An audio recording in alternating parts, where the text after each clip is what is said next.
buenas tardes. Como director de la revista Estudios, me complace poder dirigirles unas palabras de bienvenida. Saludo cordialmente a los funcionarios académicos, profesoras y profesores, estudiantes e invitados en general. Como ustedes saben, la misión del ITAM es contribuir a la formación integral de la persona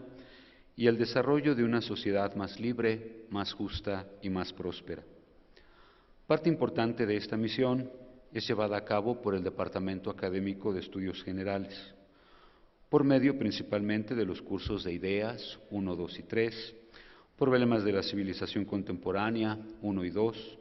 Historia Sociopolítica de México y Problemas de la Realidad Mexicana Contemporánea, pero también por medio de la revista Estudios, la cual, desde su fundación en 1984, ha intentado contribuir al desarrollo de aquellos saberes que por su objeto se refieren al hombre en su dimensión integral, filosofía, historia, letras, y a los cuales la cultura de Occidente designa desde hace tiempo precisamente humanidades. Se trata de rescatar el modo en que estos saberes dan nombre al departamento, Studia Generalia, lugar de espacios abiertos, espacio para el encuentro crítico en busca de un sentido común, de valores intelectuales y de su proyección social. Al mismo tiempo, esta apertura permitirá respetar los enfoques particulares, propios de cada una de estas áreas del conocimiento en cuanto a disciplinas especializadas. Es por esto que desde hace algunos años se lleva a cabo la Semana de la Revista Estudios, en la cual deseamos intensificar el intercambio de saberes respecto al hombre, teniendo siempre presente los momentos coyunturales en los que nos encontramos o las conmemoraciones de eventos fundamentales para el devenir del mundo. En esta ocasión, por ejemplo, los 70 años de la Declaración de los Derechos Humanos, los 50 años del movimiento estudiantil, los 100 años de la conclusión de la Primera Guerra Mundial o las pasadas elecciones del 1 de julio. Todo esto acompañado de expresiones artísticas como la música y el teatro y la Feria del Libro Universitario. Agradezco personalmente al maestro José Ramón Benito, jefe de la División de Estudios Generales y de Estudios Internacionales, y al doctor Carlos McCadden, jefe del Departamento Académico de Estudios Generales, por su apoyo incondicional para este evento. De antemano agradezco también a todos aquellos que han organizado los eventos singulares de esta semana. Deseamos que sea de mucho provecho para nuestra comunidad universitaria. Para dar inicio a la conferencia magistral del día de hoy, cedo la palabra a nuestro moderador, el doctor Alfredo Gerardo Martínez Ojeda. Bienvenidos todos y gracias por su presencia. Les presento, tengo el honor de presentarles al maestro Santiago Corcuera Cabeçut. Voy a leer su currículum resumido, por supuesto.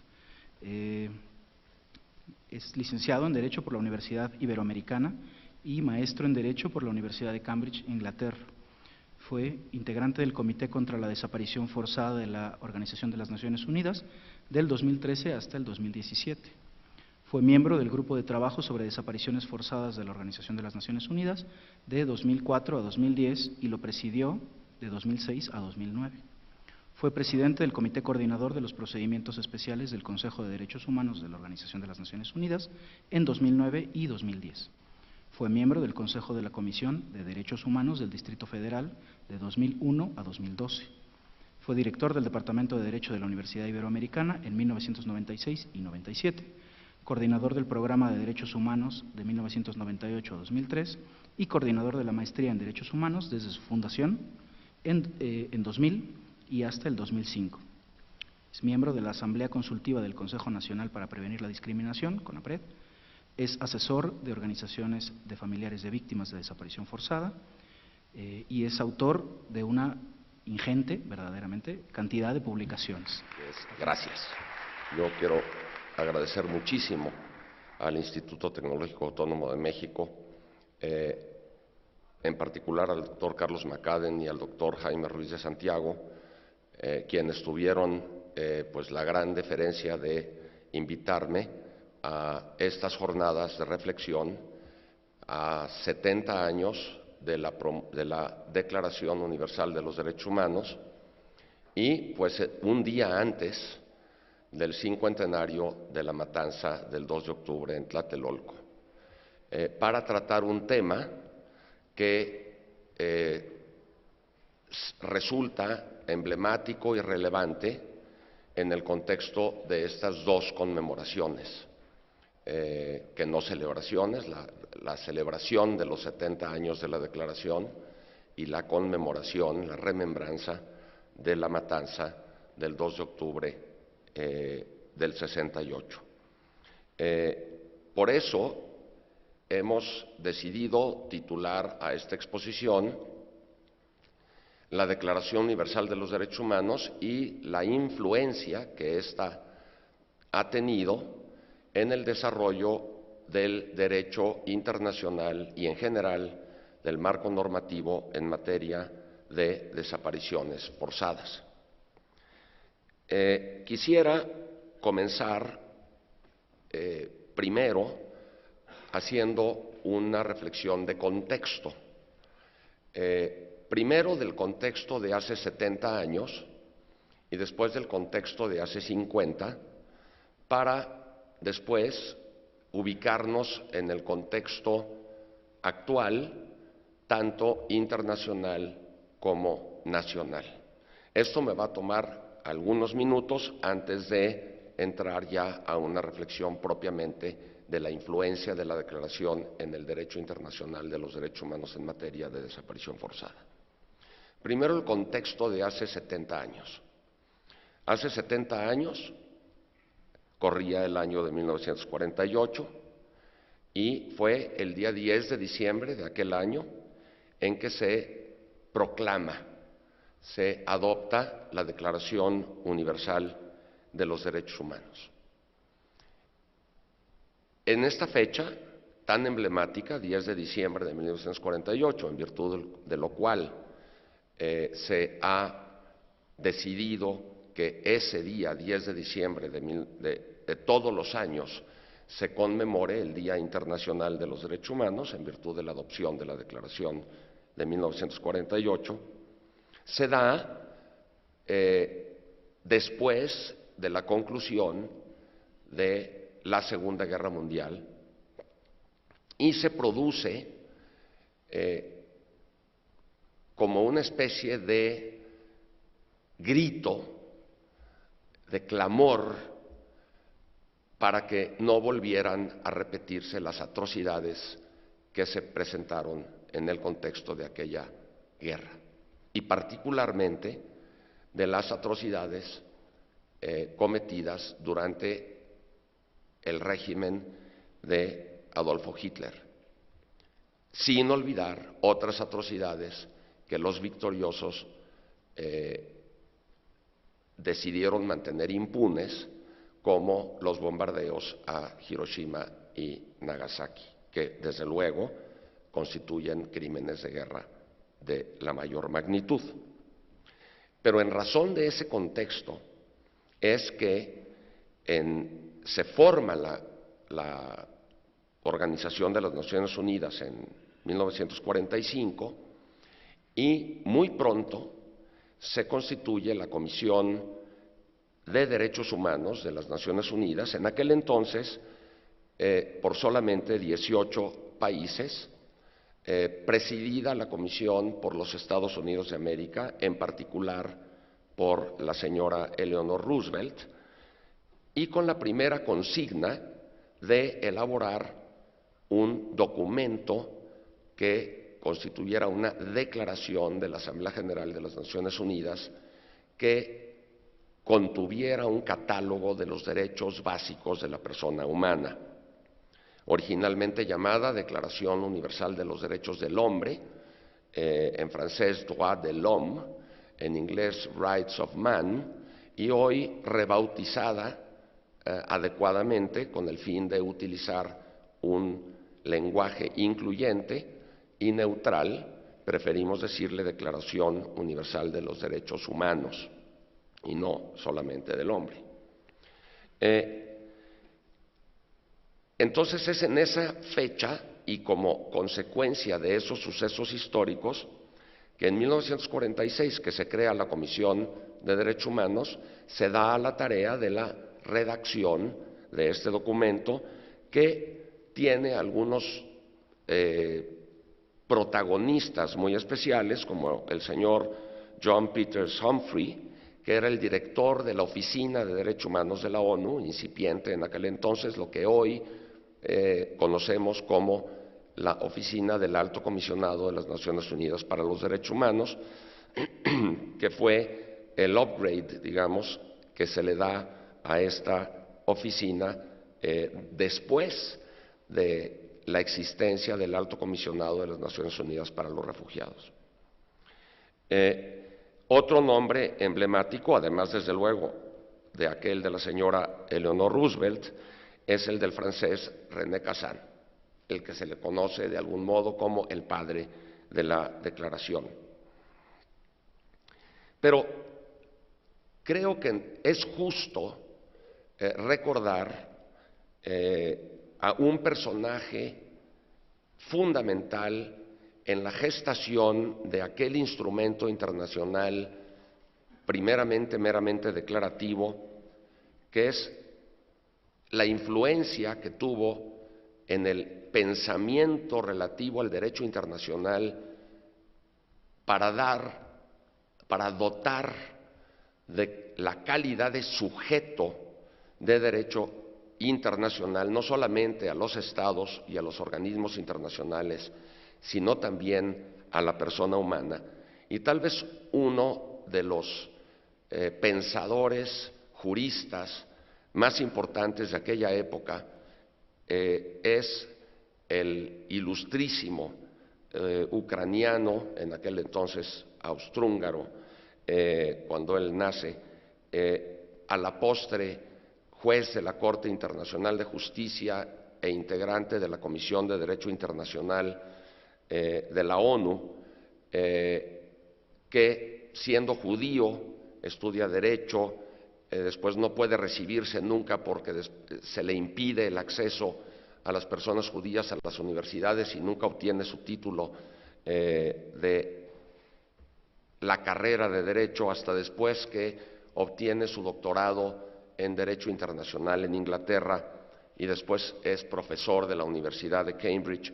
juez de la Corte Internacional de Justicia, y me estoy refiriendo al ilustrísimo Hersch Lauterpacht, que en 1945 publica una obra muy emblemática que se llama An International Bill of the Rights of Man, una declaración, una carta de los derechos humanos, de los derechos de la persona, en donde él aboga por que existan instrumentos internacionales jurídicamente vinculantes que consagren y protejan los derechos humanos, lo que a la postre entenderemos como la Carta de los Derechos Humanos, es decir, integrada por la Declaración de 1948 y los dos pactos internacionales sobre derechos humanos de los años 60, 66, tardaron tanto tiempo en gestarse esos instrumentos internacionales, además divididos en la falaz clasificación de derechos civiles y políticos versus derechos económicos, sociales y culturales, en razón de la Guerra Fría y de la división en la que estaba el mundo entre el bloque comunista y el bloque occidental.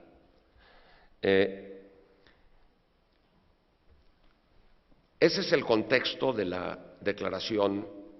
Universal, que es una declaración y no un tratado como después los dos pactos a los que he hecho referencia y que por lo tanto originalmente la declaración era considerada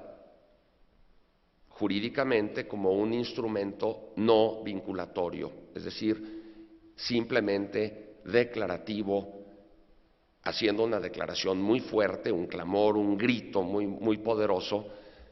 como un llamado a la comunidad internacional y a la humanidad en general para que se respetara la dignidad de la persona. Cabe decir que a pesar de la veneración que hoy se rinde a la Declaración Universal, al principio no tuvo un respaldo unánime por los integrantes de la comunidad internacional en aquel entonces. Hubo algunas abstenciones, pero sobre todo hubo algunas votaciones contrarias, negativas, votos en contra de la propia declaración de países integrantes del bloque comunista, incluyendo a la Unión Soviética, a Checoslovaquia y algunos otros países del bloque comunista, creo que Colombia y Hungría, pero además también votos en contra de quienes, pues por alguna razón encontraban en el contenido de la declaración cuestiones que no respetaban ellos mismos dentro de sus jurisdicciones, dentro de sus territorios. Por eso, por ejemplo, Sudáfrica vota en contra en razón de la existencia en ese momento todavía del régimen del apartheid, que es considerado un crimen internacional y que todavía en aquel entonces, no solamente en Sudáfrica, sino en algunas otras naciones africanas influidas por este sistema de segregación implantado por los ingleses y por la comunidad africana en Sudáfrica, prefieren votar en contra en razón de que al leer el contenido de la declaración, pues evidentemente si nosotros no cumplimos con el derecho a la igualdad y a la no discriminación, tal y como está plasmado en la declaración, y países como Arabia Saudita, que también votan en contra de esta declaración en razón de que pues claramente había derechos que tal y como se encontraban plasmados, pues no son cumplidos ni hoy todavía por algunas naciones que profesan la religión del Islam y que la hacen derecho interno y que cuyo derecho penal incluso está tomado directamente de los textos religiosos codificados en la Shahira, que sería tanto como volver Código Civil y Código Penal al catecismo de la Iglesia Católica y que se persiguieran hasta los malos pensamientos, ¿no? Entonces, en este sentido, ni siquiera en aquel entonces la declaración obtuvo un respaldo unánime. Y no obstante que la doctrina hoy, algunos doctrinarios más atrevidos, afirman que la Declaración Universal ha adquirido tal veneración a nivel mundial que puede considerarse un instrumento que, aunque originalmente no fue jurídicamente vinculante, ya lo es actualmente, no porque se haya convertido en un tratado, sino porque la aceptación que ha recibido a lo largo de las décadas lo ha convertido en un instrumento que contiene o es reflejo de derecho internacional consuetudinario o de principios generales del derecho. Algunos, incluso más atrevidos, como el profesor Grossespiel, dice que la Declaración Universal no solamente es un instrumento jurídicamente vinculante, sino que además su contenido ha alcanzado el rango de normas de jus cogens, es decir, normas imperativas del derecho internacional general que la comunidad internacional de estados en su conjunto reconoce como normas que no admiten pacto en contrario. Está por verse en razón de que la práctica nos puede hacer ver que no todos los derechos consagrados en la declaración son oficialmente reconocidos por algunos estados de la comunidad internacional, dado que en algunos de ellos se sigue practicando la tortura como método de castigo y hay códigos penales que todavía contienen la tortura, la flagelación, la mutilación, la lapidación como penas oficialmente reconocidas por el Estado y que evidentemente van absolutamente en contra de lo previsto en la declaración y en los pactos posteriores.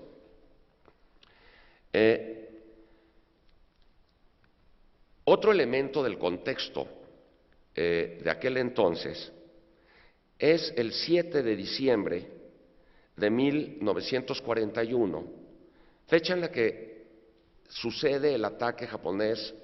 a la base de Pearl Harbor, pero que es la fecha en la que no se expide, sino que es la fecha que tiene el llamado decreto Noche y Niebla que el dictador Adolfo Hitler le dicta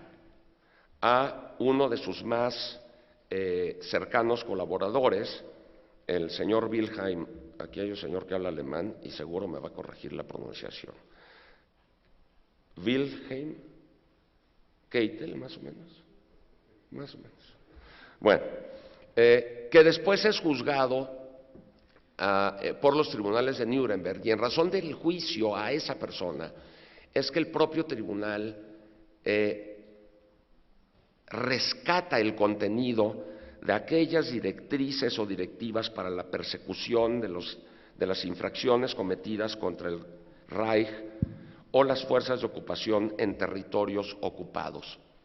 que se ha conocido en la historia como el decreto Noche y Niebla, que se considera ya casi como un lugar común, que es la primera manifestación moderna jurídicamente reconocida de la práctica de desaparición forzada. Sin embargo, hay que decir que este decreto no era un decreto, fueron unas directrices o instrucciones que giró el Reich a Keitel, que escribe Keitel y que después el Tribunal de Nuremberg rehace o reconfigura y que queda como en 40 páginas de instrucciones de cómo operar. Pero era un decreto secreto. Claro, eran instrucciones del más alto mando sobre cómo detener, trasladar a esas personas opositoras al régimen en territorios ocupados, principalmente no alemanes, no personas alemanas, su traslado a Alemania para ser juzgadas en secreto en Alemania. Y una de las directrices de este texto reconstruido por el tribunal dice que había que detener, llevar a Alemania para ser juzgados a estas personas, y si las autoridades alemanas o de otros países se interesaban por los prisioneros, es decir, preguntaban por ellos, se debía contestar que habían sido arrestados, pero que los procedimientos no permitían proporcionar más información sobre su paradero y que habían sido trasladados para su juzgamiento. El excelente estudio de Rainer Uhle, recientemente publicado hace como 2 o 3 años en un libro editado por la Universidad Autónoma de Barcelona, sobre niñez desaparecida, escribió un ensayo integrante de ese volumen llamado Noche y Niebla, mito y significado. Rainer es un profesor de la Universidad de Nuremberg, especialista en estos temas, sobre todo en derecho a la memoria y a la verdad, y desmitifica un poco a este decreto, que dice que ha despertado algo así como una especie de fascinación en todo mundo, y todo mundo lo cita como el precedente moderno de las desapariciones, y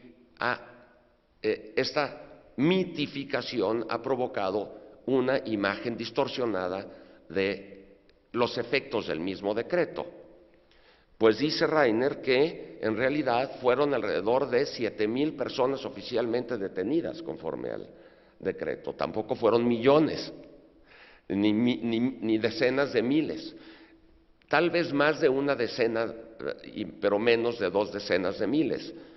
porque sí es cierto que algunas personas fueron detenidas como NN, o sea, como Noche y Niebla, pero no fueron juzgadas, sino fueron trasladadas a campos de concentración, y que luego, después de la solución final del 42, cuando se aproxima la derrota de Alemania, entonces a las personas que todavía no habían sido juzgadas conforme a este decreto fueron trasladadas a campos de concentración y ahí mezcladas con las demás víctimas que por otros motivos y no con base en el decreto fueron trasladadas para ser aniquiladas en los centros de exterminio. Rainer, y le debo a Rainer el conocimiento de este precedente histórico tan interesante, menciona que 3 días antes, el 4 de diciembre de 1941, Franco emite una ley, y esa sí no es secreta. Se llama Ley sobre Inscripción de Niños Repatriados y Abandonados. Bueno, la pregunta es, ¿por qué había que repatriar niños y por qué estaban abandonados, niños y niñas? Rainer dice que esto se deriva, por un lado, de la persecución de los padres y madres de esos niños, que quedan desprotegidos, y que al quedar desprotegidos había que agarrarlos, robárselos sistemáticamente, de manera legalizada, porque eran hijos de los rojos, y ser entregados a otras familias, en adopción, o ser enviados a centros de hospedaje de niños, con lo que hoy llamamos ¿cómo? O cómo llamábamos hace unas décadas estos centros. Estoy pensando en el asilo, pero ese es de ancianos. Orfanatorios, exactamente era la palabra que estaba buscando, gracias. Y esa es una decidida desaparición de niños y niñas durante el régimen de Franco, hoy tan de moda, dado que se acaba de resolver que se exhumen los restos de ese señor que están en ese infame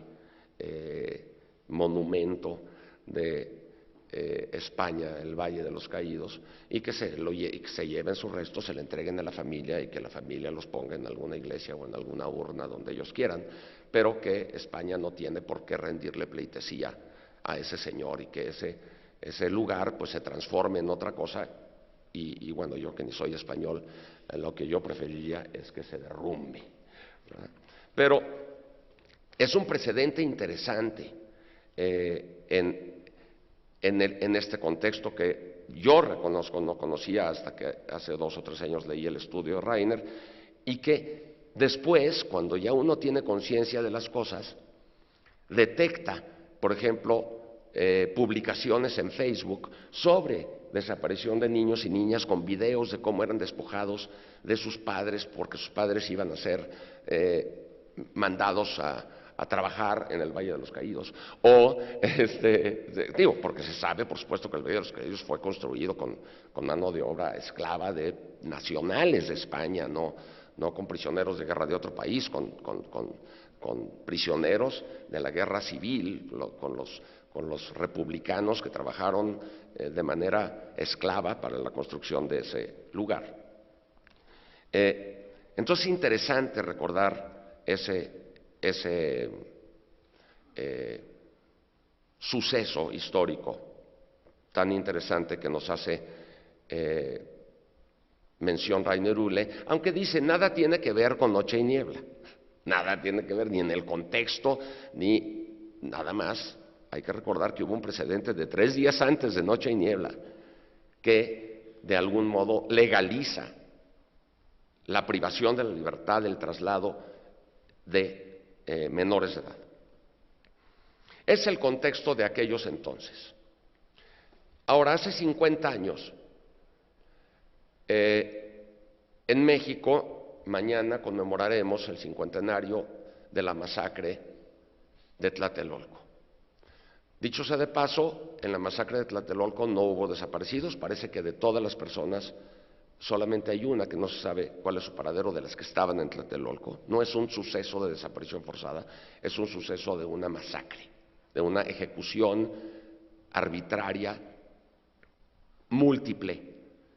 es decir, una masacre. Pero, después de eso, una vez que concluye el sexenio de Díaz Ordaz y toma el poder Luis Echeverría, comienza la llamada guerra sucia contra los opositores al régimen, particularmente la guerrilla de Lucio Cabañas en Guerrero. Y es ahí, en ese contexto, en el que se dan centenares de desapariciones forzadas durante el periodo conocido como la Guerra Sucia en México, que hoy, gracias al traslado de la documentación a Lecumberri y la reciente resolución del INAI de que toda la documentación relativa al 68 y a la Guerra Sucia, al halconazo del 71, etcétera, se debe de hacer pública, pues resulta importante en el contexto porque donde sí se dieron desapariciones fue en los años 70. Una de las más famosas y que se ha convertido en emblemática, sobre todo por las repercusiones jurídicas que ha tenido, es la desaparición del señor Rosendo Radilla Pacheco, que da lugar a la contienda que Tita, su hija, con tanta valentía y tanto tesón,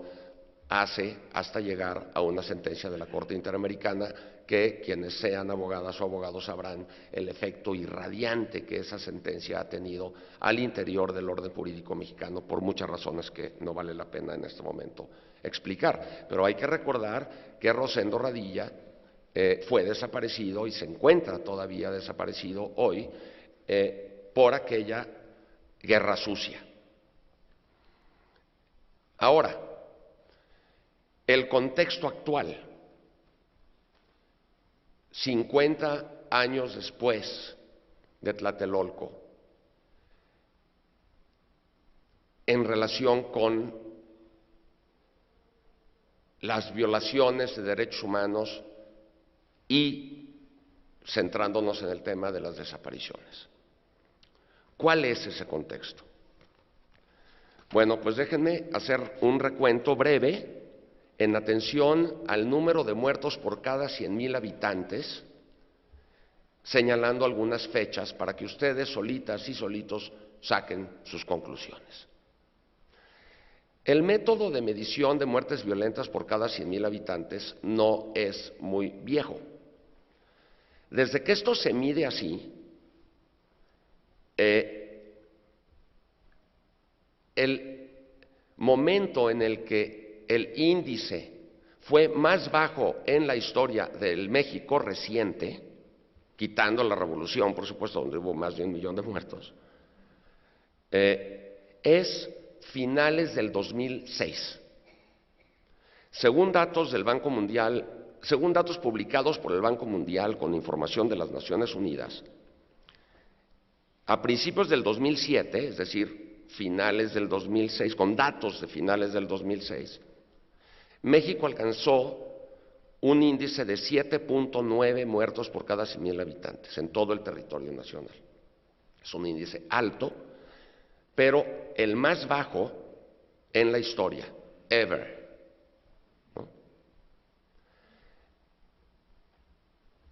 No puedo decir que fue debido a Fox, porque Fox no sabía lo que hacía, pero sí fue en su sexenio.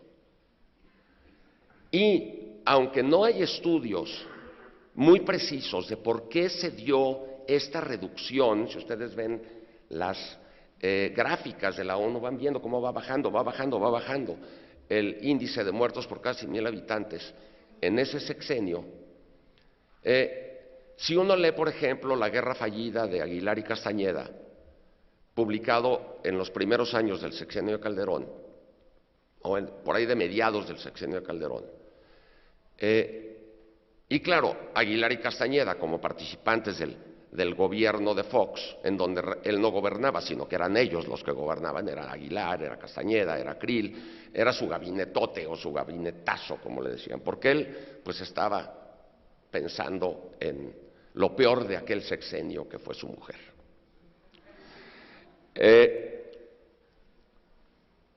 Sí que, y no, qué personaje tan tóxico, ¿verdad? Pero 7.9 a finales del sexenio de Fox. 2011, según estos datos, 23. 22.8 por cada 100,000 habitantes.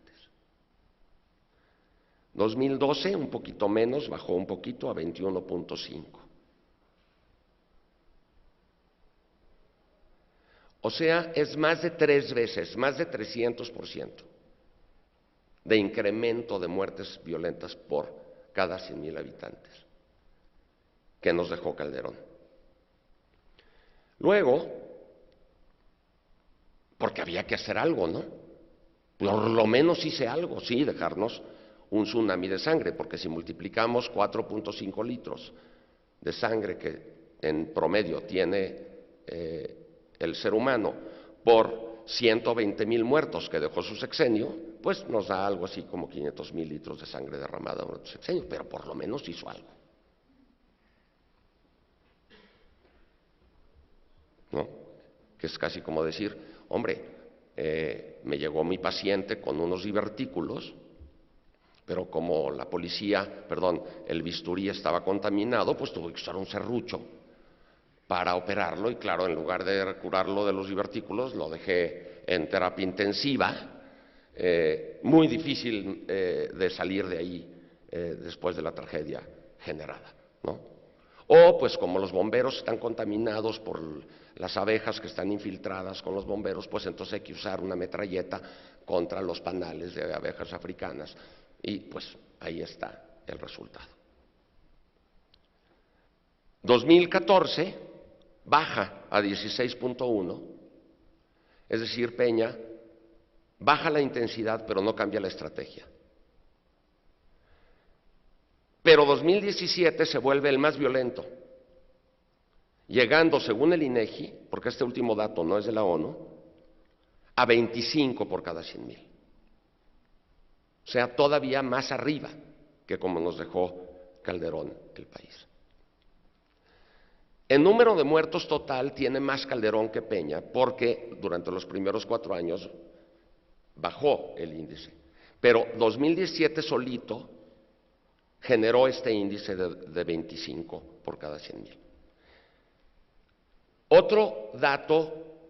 duro de contexto del México reciente. Durante el sexenio de Fox, por ahí del 2005, se dio una marcha llamada Blanca y por algunos llamada Fifi, en donde, según cuenta la prensa de aquel entonces, hay debates sobre cuántas personas participaron y algunas personas dicen que 1,000,000 y otras que 500,000, pero fue una marcha realmente muy impresionante, en la que yo me resistí a participar por algunas de las consignas de quienes la promovían a favor de la pena de muerte y ese tipo de cosas, pero hubo una convocatoria muy importante y una aceptación de esa convocatoria por miles de personas. Recordarán ustedes las fotografías impresionantes. Recordarán, si revisan la prensa de aquel entonces, qué fue lo que motivó a esa marcha, cuál fue el motivo determinante de la voluntad de las personas que salieron a marchar, protestar. ¿De qué protestaban? De la inseguridad. ¿Cómo se manifestaba la inseguridad?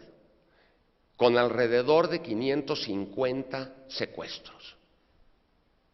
Muchísimos. Y con mucha razón tenía la sociedad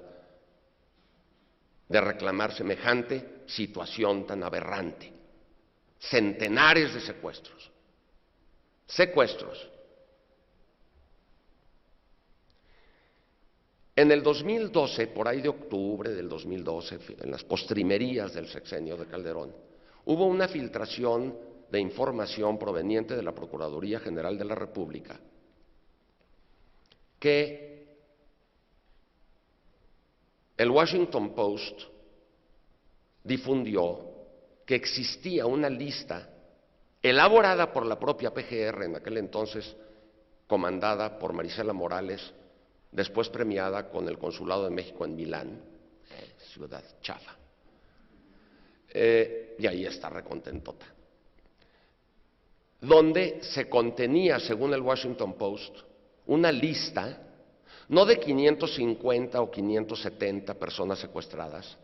sino de más de 26.500 personas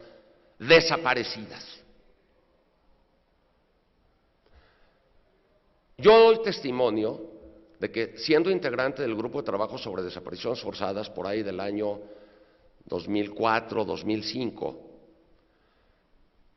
para lo único que yo tenía que abandonar el recinto era cuando se trataba algún asunto relativo a mi país, relacionado con la guerra sucia y el esclarecimiento de aquellos casos, pero no sobre casos contemporáneos de desapariciones. Y como 2 años después, como por ahí del 2008, 2009, vergonzosamente para mí tenía que estar abandonando la sala de sesiones del grupo de trabajo que yo presidía, o sea, tenía que ceder la presidencia a un vicepresidente para que él condujera los debates, porque yo me tenía que salir, porque se estaban tratando nuevos casos de desaparición en mi país. Vergonzosamente, generados por esa decisión tomada en diciembre del 2006 por Felipe Calderón Hinojosa. Al grado de que cuando toma posesión Peña Nieto, entonces el nuevo gobierno, para pararse el cuello, luego dice, pues sí existe la lista y aquí está, y la prepararon aquí adentro, y sí es cierto, tiene más de 26,000 personas registradas. Luego no supieron detener la masacre, al grado de que hoy tenemos alrededor de 33,000 personas registradas en esos registros oficiales. Muy mal hechos, y ahora con la nueva ley de desapariciones esperemos se pueda reconfigurar la cuestión de los registros de las personas desaparecidas. Camiones con cuerpos apilados, porque ya los recintos refrigerados de los servicios médicos forenses no se dan abasto para refrigerar a los cuerpos de cadáveres humanos en razón de esta tragedia. Ese es nuestro contexto. Ese es el contexto de las madres, padres, hermanas, hermanos de personas que tienen un familiar desaparecido en este país. Aunque la cifra de 25 del 2017 que marca el INEGI hace un promedio de todas las entidades federativas y nos dice que en Yucatán y en Campeche los índices son como si equivalentes a los de Noruega o Suecia o Finlandia. Pero en Colima tenemos índices de 90 por cada 100,000, como si fuera Honduras. A Siria ya ni se le mide porque no se le puede medir. Pero es por eso, con toda razón, que el Alto Comisionado de las Naciones Unidas para los Derechos Humanos, el predecesor de la hoy Alta Comisionada Michelle Bachelet, dijo que las cifras de ejecutados y desaparecidos en México eran tan impresionantes que solamente eran comparables con un país que en realidad estuviera envuelto en una guerra interna,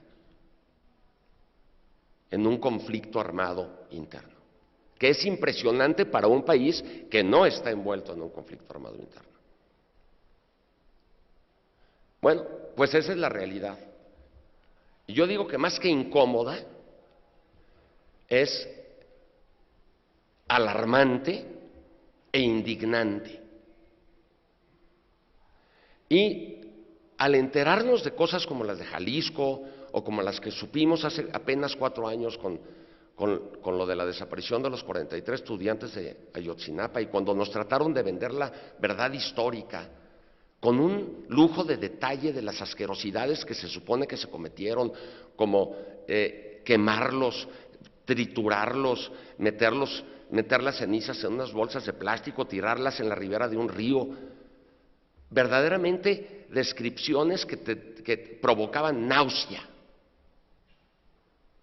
Y si no, ganas de llorar también. Después de eso, me acuerdo haberle dicho a los estudiantes de mi clase de Derechos Humanos en la Ibero, espero le hayan estado dando seguimiento a estas noticias. Yo debo de confesar que llevo 2 días sintiéndome bastante mal, verdaderamente asqueado, como si me hubiera caído mal un ostión envenenado. Y sé que a lo mejor tengo que volver a ir a trabajar con un psicólogo este tipo de sensaciones que este tipo de cuestiones me provocan, porque son afectaciones a mi salud psicológica, lo reconozco. Pero si ustedes no sintieron nada, les puedo decir que ustedes están más enfermos que yo. Y que quien tiene que ir al psicólogo son ustedes. Y si no nos asqueamos de lo que está pasando en este país, como con ganas de ver qué podemos hacer para solucionar el problema, es que estamos bastante enfermos y enfermas. Ese es el contexto de hace 70, 50 y hoy. Ahora, el desarrollo del derecho internacional de los derechos humanos en materia de desapariciones forzadas se lo debemos principalmente a las víctimas, a los familiares de las víctimas de personas desaparecidas en Chile, Argentina y Uruguay principalmente, en razón del Plan Cóndor y las miles de personas desaparecidas, perseguidas por ser opositoras a los regímenes militares de aquella época en Chile, Argentina y Uruguay. Y específicamente o de manera sumamente visible a las madres y abuelas de la Plaza de Mayo, que hicieron tanto cabildeo internacional en la ONU y en la OEA para que se hiciera algo desde allá, porque adentro no se podía hacer nada y era peligrosísimo ir a preguntar en dónde está o qué le pasó. Y entonces, en aquella década de los 70s, gracias a la presión de las familias, de las madres y las abuelas, en la ONU se crea el Grupo de Trabajo sobre Desapariciones Forzadas e Involuntarias, que sigue vivo hasta hoy. Y ese grupo de trabajo, dado el mandato que le da la entonces Comisión de Derechos Humanos de evaluar la situación de las desapariciones forzadas en el mundo, elabora sus métodos de trabajo y escribe una definición de desaparición forzada para efectos de su labor, que consistía en actuar como un canal de comunicación entre la fuente familiar de la persona desaparecida y el gobierno para recibir información sobre la suerte o el paradero de la persona. Y así comienza la gestación y desarrollo de lo que hoy conocemos como el Derecho Internacional de los Derechos Humanos en materia de desaparición forzada. Febrero de 1980, con la creación del grupo de trabajo. 1986, con los primeros casos a los que la Corte Interamericana de Derechos Humanos llega a una sentencia, porque hay un caso ahí, Costa Rica contra Costa Rica, medio raro que la Corte desechó, pero los primeros casos a los que llega a una sentencia condenatoria hacia un Estado fueron los 2 casos iniciales de la Corte contra Honduras, el Velázquez Rodríguez del 88 y el Godínez Cruz del 89, tan emblemáticos no solamente para la cuestión de las desapariciones forzadas, sino porque ahí comienza el desarrollo del derecho interamericano, o más bien de la jurisprudencia del derecho interamericano de los derechos humanos. Por cierto, ahora que menciono la Corte Interamericana de Derechos Humanos, creo que es muy injusto no mencionar que el 30 de abril de 1948, antes del 10 de diciembre de 1948, se adopta la Declaración Americana sobre Derechos y Deberes del Hombre, que es anterior a la Declaración Americana a la Universal. Y estos documentos, ya para entonces, de 1980, 1986, con los casos de la Corte, ya habían sido adoptados en el 66, los dos pactos de la ONU, y en el 69 la Convención Americana. Pero, obviamente, influidos importantísimamente, unos y el otro, por la Declaración del 48 de París y la Declaración Interamericana. Y aunque no propone la Corte Interamericana una definición de desaparición forzada en esos casos, porque no existía más que la del grupo de trabajo, al que, por cierto, la propia Corte menciona en su argumentación. Lo que sí dice es que estas desapariciones violan muchos derechos de la Declaración y de la Convención Americanas. Y dicen, violan el derecho a la libertad, viola el derecho a la integridad física y psicológica, no solamente de la persona desaparecida, sino de sus familiares y sus seres queridos. Viola el derecho a la vida, o por lo menos lo pone en grave peligro, como dice después la Declaración del 92 de la ONU. Viola el derecho al debido proceso, viola muchos derechos. Es una conducta compleja porque está constituida por muchos segmentos de actuación que además viola muchos derechos, es pluriofensiva, plurilesiva. Y todo esto influye para que en 1992, gracias a las madres de la Plaza de Mayo y a las abuelas y al movimiento de víctimas de desaparecidos de Latinoamérica principalmente, en 1992 la Organización de las Naciones Unidas declarara o adoptara la Declaración Internacional para la Protección de todas las personas contra las desapariciones forzadas, que es el primer instrumento jurídico, aunque no vinculante, que se refiere ya a la desaparición y la define, aunque no en su articulado, sí en el preámbulo. Y afirma en el artículo 1.2 que toda desaparición forzada es una afrenta contra los más altos valores de la comunidad internacional y viola múltiples derechos, incluida el derecho a la personalidad jurídica, el derecho a la libertad, el derecho a la integridad física y el derecho a la vida, que por lo menos lo pone en grave peligro. Después viene 1994, cuando en el seno de la OEA se adopta el primer instrumento jurídico vinculante, primer instrumento internacional jurídicamente vinculante, que es la Convención Interamericana sobre Desapariciones Forzadas, que ya en su articulado contiene una definición de desaparición forzada.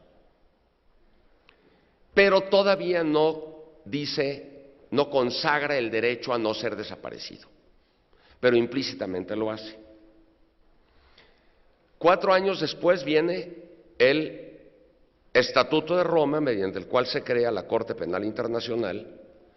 que en su artículo 7, inciso I latina, define la desaparición forzada bastante mal, por cierto, no podemos entrar en detalles en este momento, pero tiene 3 ingredientes muy nocivos la definición, como uno de los muchos crímenes que pueden ser susceptibles de ser juzgados por la Corte, siempre y cuando alcancen el rango, nivel de crimen contra la humanidad, es decir, un ataque contra la población civil, un ataque sistemático o generalizado contra la población civil, con conocimiento de dicho ataque, entendiéndose por ataque contra la población civil una concatenación de actos múltiples realizados como parte de una política con el fin de hacer avanzar dicha política o por lo menos de fomentarla. Así que bueno, no toda desaparición forzada es un crimen contra la humanidad, si ésta se comete de manera aislada y no como parte de un ataque generalizado o sistemático contra la población civil, con conocimiento de dicho ataque, entendiéndose por eso lo que ya dije. Luego, en el 2006, se adopta por fin en el seno de la ONU un instrumento internacional vinculante sobre desapariciones forzadas, que es la Convención Internacional para la Protección de todas las personas contra la desaparición forzada del año 2006 y entra en vigor en el año del 2010.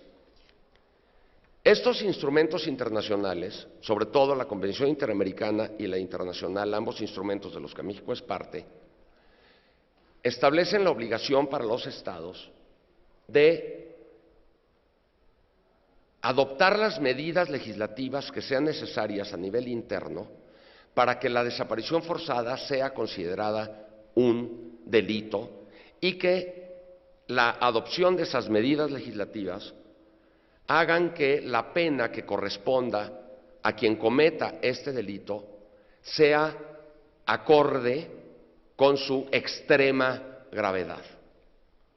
Por ejemplo, las convenciones en materia de tortura dicen lo mismo: todos los Estados partes deberán adoptar las medidas para considerar la tortura como un delito y imponérsele penas que sean consistentes, congruentes o acordes con su gravedad. Bueno, en este caso estos instrumentos dicen su extrema gravedad. O sea, si la tortura es grave, la desaparición es extremadamente grave.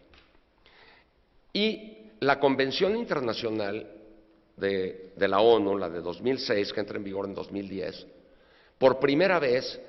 consagra el derecho a no ser desaparecido. Comienza diciendo: nadie será sometido a desaparición forzada. Es decir, desde 1948 a la fecha, los derechos humanos no es que se estén creando más derechos humanos, porque los derechos humanos existen desde que el ser humano es ser humano. Lo que pasa es que, como todo, el ser humano, por ser limitado y contingente, no tiene una percepción de la realidad completa y perfecta, precisamente por ser limitado y contingente. Y se tardó muchísimo en su historia, en su trayecto por la Tierra, en descubrir a los derechos. Y los descubre bien, es decir, ya reconocidos como que, mira, ahí están, pues a finales del siglo XVIII, con la Declaración de los Derechos del Hombre y Ciudadano y las declaraciones de derechos humanos de las colonias estadounidenses. No es que Locke haya inventado los derechos, como Colón tampoco inventó la redondez de la Tierra, simplemente todavía en 1490 vivía la humanidad en el error creyendo que la Tierra era plana, cosa que, por cierto, José Arcadio Buendía descubrió sin ni siquiera ver el mar, y por eso fue que lo amarraron a un palo, hasta que Melquiades llegó a decir: oigan, ¿por qué lo tienen amarrado? Pues que dice que la Tierra es redonda, ¿no? Y le dije: no digas esas cosas enfrente de los niños. No, pues este hombre es un genio, nada más viendo el firmamento logró llegar a esa conclusión. Bueno, así con los derechos humanos. Los traemos en nosotros, pero luego no nos percatamos de ellos, y no solo, sino que nos atrevemos a despotricar de ellos, ¿no? Es que esta protección excesiva de los derechos que andan nada más estas instituciones protegiendo a las delincuentes y los derechos humanos, así como, sí, bueno, aunque reniegues de ellos, ahí los traes. Un día un cachupín, venía yo saliendo del mar con mi toalla y me dice: oye, Santiago, ¿y qué? ¿Tú sigues con tus derechos humanos? Y volteo y le digo: sí, y tú también, aunque reniegues de ellos. Entonces, claro, seguimos como Newton después de la manzana. Hoy se sigue estudiando aquello que descubrió Newton. y se sigue reconfigurando la ley de la gravedad y de la relatividad y se dan cuenta de que no era exactamente así, sino que es más bien de otro modo. Lo mismo se sigue haciendo con el estudio de los derechos humanos para ir consagrando facetas de los derechos que no habían sido descubiertas, como el derecho a no ser desaparecido o desaparecida. Y la adopción de medidas legislativas a nivel interno hace necesario que los poderes legislativos de los Estados partes en estos instrumentos tipifiquen la conducta de desaparición forzada tal y como está definida en estos instrumentos. Y bueno, pues por fin una definición, casi a los 55 minutos de rollo, una definición de la desaparición forzada, tal y como estos instrumentos las contienen. Se entiende por desaparición forzada la privación de la libertad, cualquiera que fuere su forma,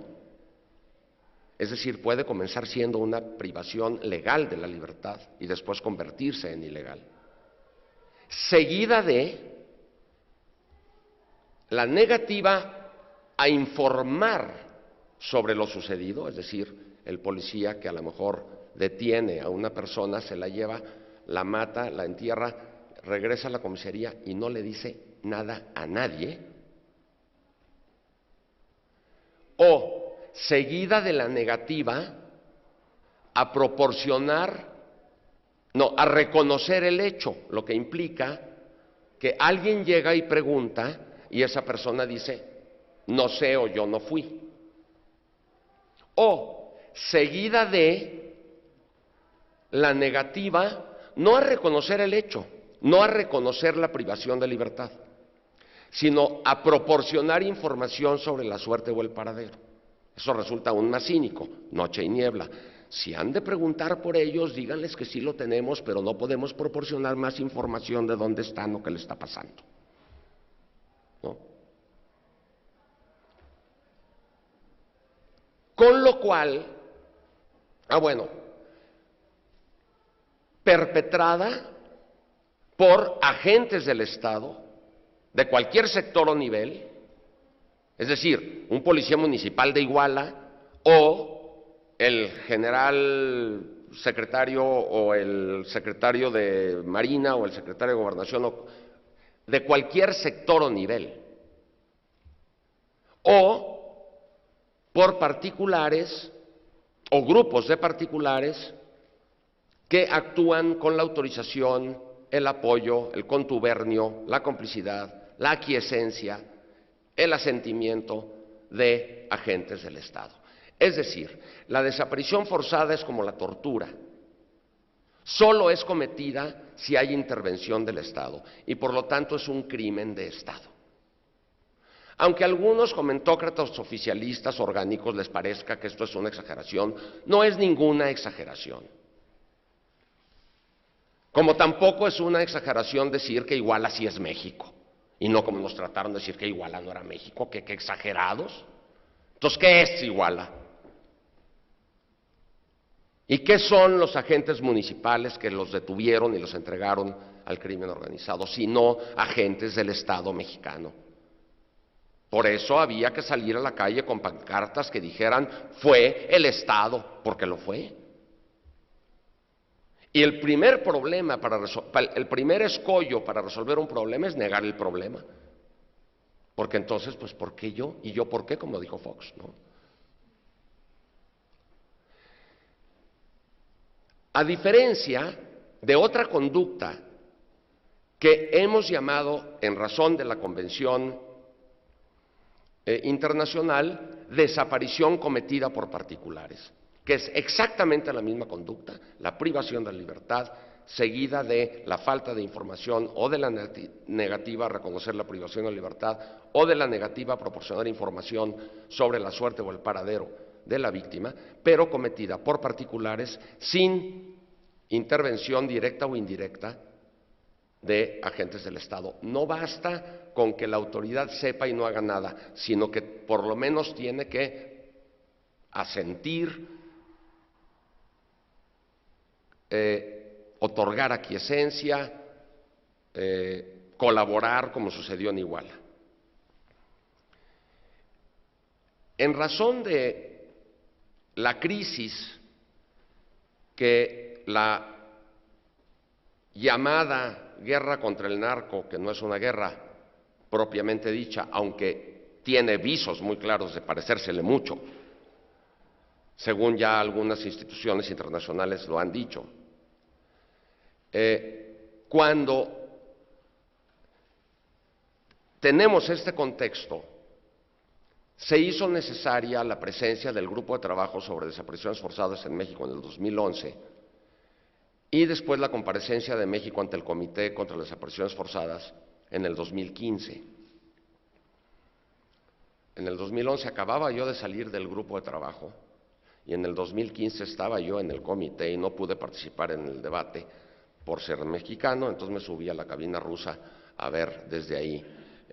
lo que estaba pasando. No porque me quisiera yo esconder, porque la sesión era pública, sino porque me pareció imprudente, siendo yo integrante del comité, estar sentado entre el público con tantas personas conocidas a mi alrededor y preferí mejor no esconderme, pero sí irme a presenciar los debates, digamos, en la intimidad de la cabina rusa. Y ahí el comité al final emite sus observaciones finales diciendo: en México existe un contexto de desapariciones generalizadas en gran parte del territorio del país, muchas de las cuales pueden ser categorizadas como desapariciones forzadas. El gobierno de México pegó el grito en el cielo, sobre todo por la utilización de la palabra generalizada, cosa que también le molestó muchísimo cuando el relator de la tortura después, en el 2015, en abril del 2015, da a conocer su informe y dice que la práctica de la tortura, que la tortura es una práctica generalizada en México en prácticamente cualquiera de las etapas en donde pudiera darse, en la investigación del delito, en la detención, en la reclusión. Y México diciendo que qué exageración. Claro, como el alcohólico que no quiere reconocer ser alcohólico. Y aunque su hijo le diga: oye papá, ya llegaste este viernes otra vez hasta las manitas y ya insultaste a mi mamá y ya le diste una bofetada a no sé qué, y el papá le dice: no seas exagerado, claro que no. Bueno, pues el viernes siguiente lo más seguro es que regrese igual. Es decir, creo que lo primero que se tiene que hacer para poder enmendar la conducta es reconocer la condición en la que uno está. Y lo peor que puede hacer uno es recibir el diagnóstico de... En el 2015 México recibió 5 diagnósticos de especialistas: el GIEI, la Comisión Interamericana, primero el Comité contra las Desapariciones Forzadas, luego el GIEI, luego la Comisión Interamericana, luego el Relator contra la Tortura y luego el Alto Comisionado de las Naciones Unidas para los Derechos Humanos. Todos dijeron lo mismo: tiene usted hepatitis B, señor. Vaya usted a la cama, no coma chocolates, ni donas, ni tocino, no beba durante 2 años, guarde reposo durante 3 meses. Y entonces el paciente enfurece, y le hace bolas la receta y se la avienta en la cara diciendo que es un inepto, que no tiene ética profesional, que no sabe medicina internacional. Y no solo eso, sino que además, saliendo del consultorio, en lugar de irse a la cama a hacer reposo durante 3 meses y no beber durante 1 año, hace escala en la oficina de su abogado y le pregunta: oiga, licenciado, ¿y esta receta que me dio el doctor es vinculante o no es vinculante? Yo nomás me imagino que le contestará el abogado, ¿no? Oiga, señor, pues yo no es vinculante, o sea, no es que haya una ley que diga que toda receta expedida por un médico con cédula profesional especialista en su padecimiento la tenga que usted cumplir, pero mi recomendación, más allá de si es vinculante o no es vinculante, es que no debería usted estar aquí, debería estar en la cama. Ah, no, si no es vinculante, entonces no. Esa es precisamente la actitud que esta administración de Peña Nieto, y muy señaladamente la de Calderón, tuvieron ante las instancias internacionales que se atrevían a decir que México tiene una enfermedad verdaderamente gravísima, una enfermedad verdaderamente trágica, inhumana. Y pues necesitamos adoptar medidas para hacer cesar la tragedia y para los casos en donde ya hubo la tragedia, ya sucedió la tragedia. 1, se sepa la verdad.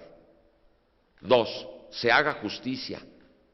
tradicional si es posible o transicional si no lo es, y se le repare de manera integral el daño a las víctimas. Que al fin y al cabo creo que es en honor a ellas por las que estamos aquí reunidas las personas que estamos en este auditorio. No tendría ningún otro sentido esta reunión pacífica que estamos teniendo aquí si no fuera en honor a las víctimas de las personas desaparecidas en México y en el mundo. Muchas gracias.